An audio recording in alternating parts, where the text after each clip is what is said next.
We are rolling. So this is a case study of Lenny's Lemonade, the archetypal business. And what it's meant to do is illustrate costing concepts, financial concepts in a very simple way, introducing mainly full cost analysis, break-even analysis, and contribution analysis.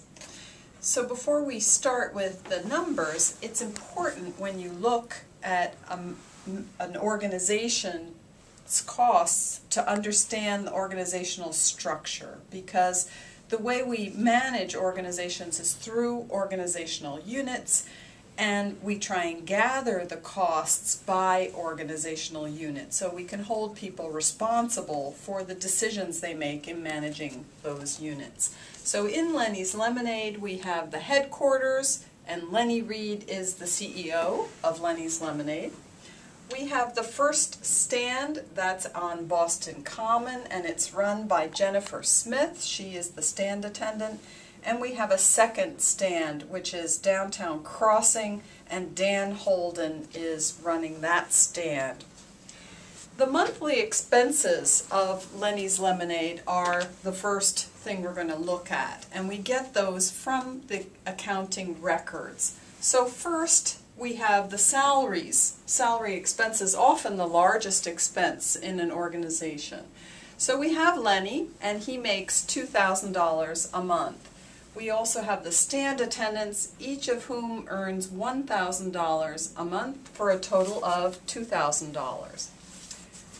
In addition, we have the rent for the stands. Each of the stands is $500 for a total of $1,000. If you had an organization where the two locations had different rental costs, whatever it was, you would add it up, and that would be the total rent for stands cost. Lemons and sugar, $1,200, cups, $600, ice, $200. Let's just assume that any other costs are encompassed in the rent for the stand, for example, water, for a total of $7,000 a month for our expenses. If we look at the revenue side, Lenny's sells about 4,000 cups of lemonade per month. The price is $1.50 for a total revenue of $6,000. If you subtract our expenses of $7,000, what do we get? Profit or loss. That's called our bottom line, and it is a $1,000 loss. A loss is often shown either with a minus sign or in parentheses to show that it's a negative number. So Lenny's isn't doing so great, and our first reaction might be what? Well, raise the price. But what happens when you raise a price? In supply and demand tells us if we raise the price, then our volume will go down. So we're not quite sure what would happen if we raise the price, whether that would really eliminate the loss. But we can look at that in a little more detail in a moment. What I want to do now is apply some of the principles of cost analysis that we've been talking about to this organization's cost structure. And in analyzing the cost structure, one of the concepts we introduced was whether costs are direct or indirect. A direct cost is a cost that is physically traceable or directly organized by the cost objective, or associated with the cost objective. And in this case, the cost objective is a glass of lemonade. Can we trace those costs to the glass of lemonade? So let's see. I'm going to get a pen. First of all, ice, yes, it's a direct cost, directly attributed to the glass of lemonade. Cups, also direct cost. Lemons and sugar, sure. The stands as well are a direct cost of producing lemonade. We know that they're needed to produce that lemonade, and the stand attendants as well. They do nothing else except produce lemonade.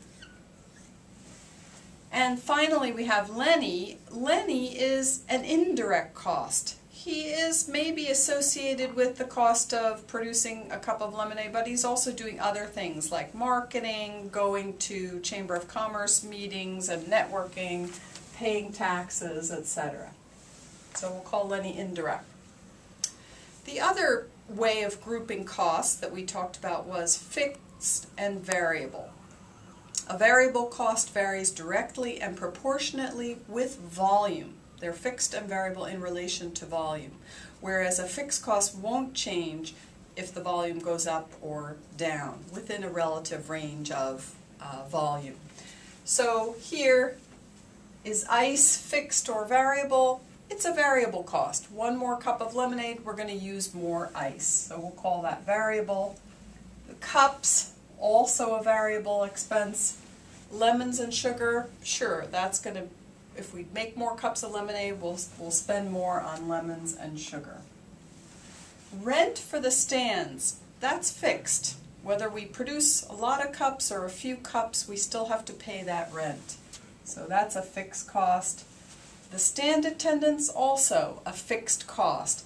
Now, if they had a performance-based incentive or they were only paid based on volume, then we would treat it differently. But in this case, that's a fixed cost. And Lenny as well is a fixed cost. So if we add things up and we say, what's our total fixed cost?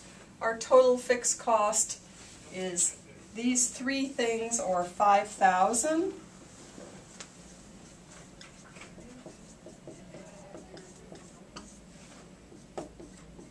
Our total variable cost, 1,200, 600, and 200, or 2,000.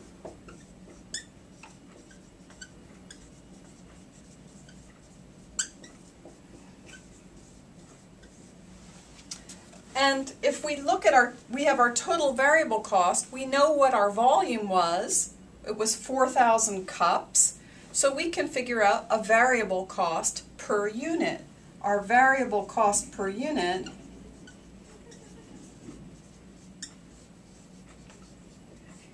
is the $2,000 divided by the 4,000 cups.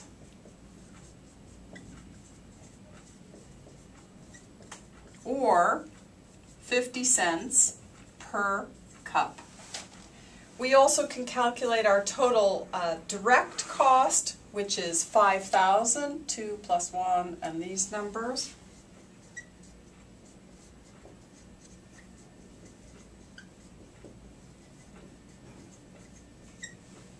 And our total indirect cost,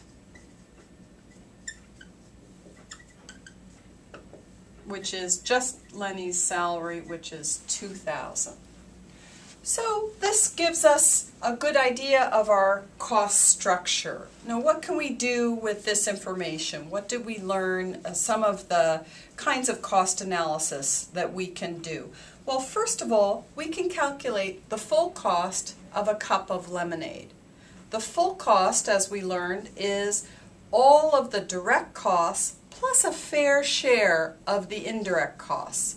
So what are our direct costs? Well, we know that our direct costs are 5,000.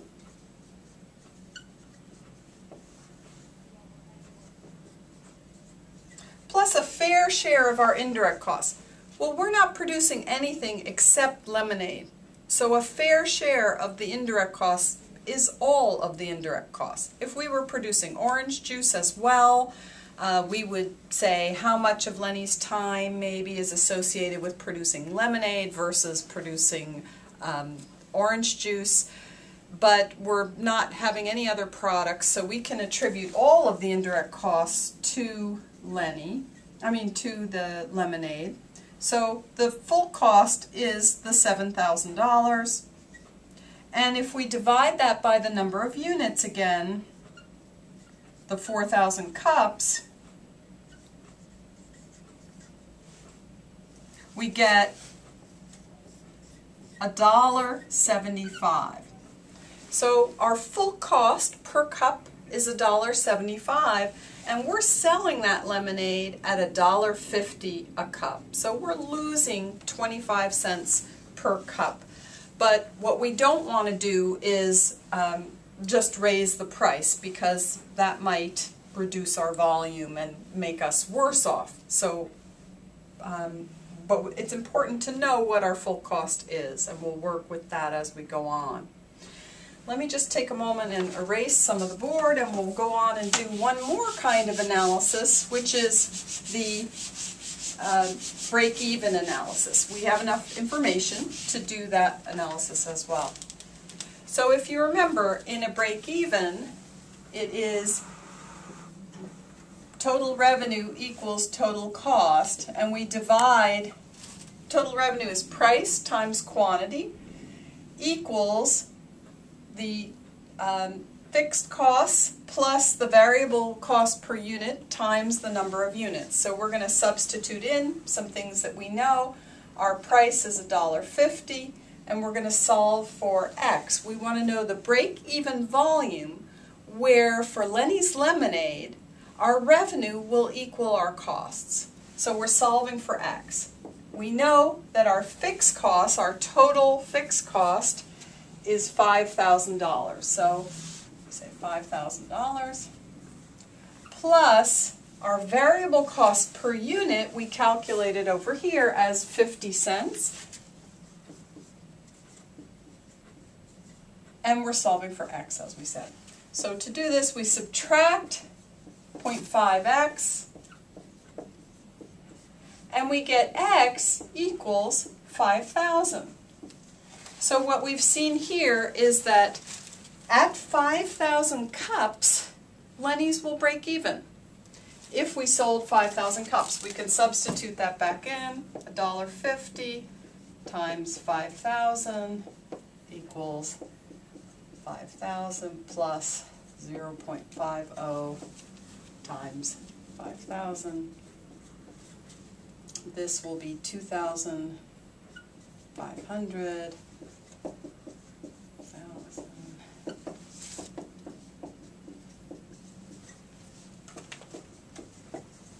So we know that that's where we're going to break even. So let me stop there. I need to erase the whole board, and we'll come back and do a couple of scenarios to see how can we eliminate the loss of Lenny's Lemonade.